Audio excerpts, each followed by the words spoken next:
2017 to 2021, in the territory of the Kyrgyz Republic, there were 16,069 fires.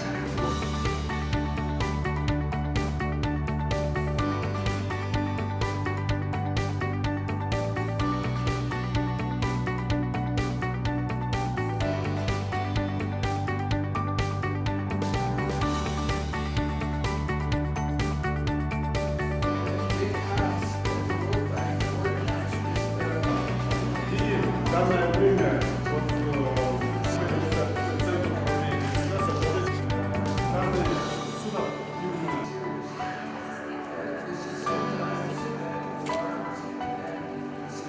а также краткие отчеты, то есть дашборды, это все, что мы хотели бы показать.